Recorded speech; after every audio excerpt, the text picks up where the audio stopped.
OPS Dinakaran இவங்களா இப்ப விஜய் ஒருவேளை கூட்டணிக்கு போயிட்டா என்ன நிலைப்பாடு இருக்கும் சார் இவங்களா? அதெல்லாம் நடந்த பிறகு பேசலாம். யாரும் தெருவில் நிற்க போறது இல்லை. அவங்கவுங்க ஒரு நிலைப்பாட்டை எடுத்து அரசியல் பண்ணதான் போறாங்க. இப்பவே இப்ஸ் அண்ட் பட்ஸ்ன்னு கேட்டுட்டு போனா 1000 கேள்வி இருக்கு. தெளிவான பதில் ஒண்ணு கூட கிடைக்காது. டயத்தை வேஸ்ட் பண்ண வேண்டாம். இப்ப அடுத்த கட்டம் என்னவா இருக்கும் சார்? எதுல இந்த தீர்ப்பு இது தாக்கியா இல்ல, இந்த தீர்ப்பு முடிஞ்சு போச்சு சார். அது ஒரு டைரக்ஷன் கொடுத்துருக்காங்க. சிபிஐ விசாரிங்க, ஒரு குழு கண்காணிக்கட்டும், முடிஞ்சு போச்சு. அடுத்து அரசியல பண்ணட்டும். ஒருத்தர் என்ன பண்றாங்கன்னு பார்த்து விமர்சிப்போம். முதல்ல விஜய் வாய் திறந்து பேசட்டும். அடுத்த ஊருக்கு போறதுக்கு முன்னாடி கரூர்ல என்ன நம்ம தப்பு பண்ணோம், என்ன செய்ய தவறணும், அதையெல்லாம் முதல்ல ஆய்வு பண்ணி அடுத்த ஊருக்கு போகட்டும்.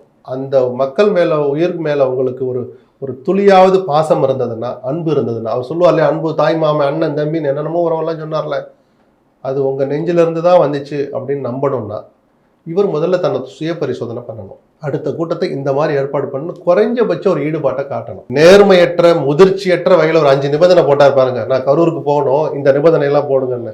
புத்தியுள்ள ஒரு சராசரி மனுஷன் கூட அதெல்லாம் சிந்திச்சு கூட பார்க்க மாட்டான். இந்த சில்லறத்தனத்துல இருந்து முதல்ல விஜய் வெளியே வரணும்.